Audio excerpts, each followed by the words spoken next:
यह कहानी द्वितीय विश्व युद्ध के दौरान जापान की पृष्ठभूमि पर आधारित है। इसमें मुख्य पात्र डॉक्टर सदाओ होकी है, जो कि एक प्रसिद्ध जापानी सर्जन और वैज्ञानिक हैं। उनका घर जापान के समुद्र तट पर एक शांत जगह पर एक छोटे से पठार पर स्थित है, जिसके चारों ओर चीड़ के पेड़ लगे हुए हैं। डॉक्टर सदाओ ने अपना बचपन यहीं पर बिताया है। इसके बाद डॉक्टर मेडिकल की पढ़ाई करने अमेरिका चले गए और वहां उनकी मुलाकात हाना से हुई, जो कि जापानी लड़की थी, लेकिन उनको भरोसा नहीं था कि वह जापानी है। इसलिए दोनों ने जापान लौटकर जापानी रीति रिवाज से विवाह किया।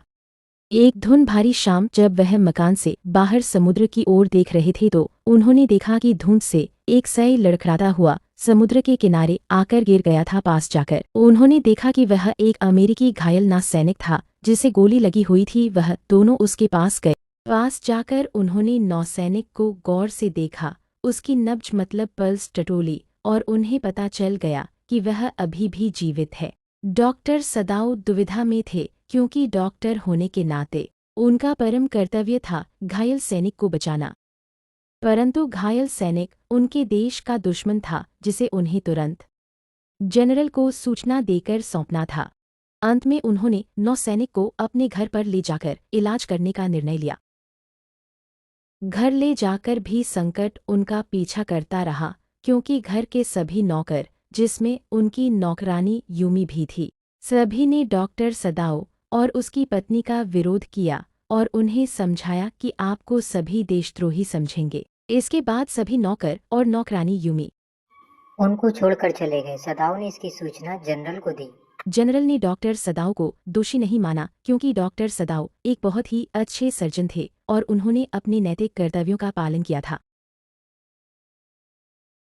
इसलिए जनरल ने उनसे वादा किया कि वे अपने निजी हत्यारों को मतलब प्राइवेट असासिन को भेजकर उस घायल सैनिक की हत्या करवा देंगे और उसके शव मतलब लाश को उचित स्थान पर फेंक दिया जाएगा। लेकिन 3 रातें बीत जाने के बाद भी जब हत्यारे नहीं आए तो डॉक्टर सदाओ चिंतित हो गए और उन्होंने उस घायल सैनिक की मदद के लिए सोचा।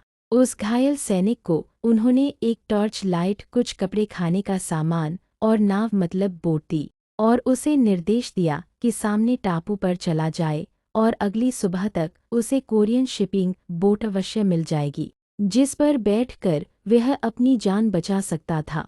सुबह जब उसकी कोई खबर नहीं मिली तो डॉक्टर सदाओ को अपने आप पर बड़ा गर्व महसूस हुआ, क्योंकि डॉक्टर होने के नाते उन्होंने अपने धर्म का पालन किया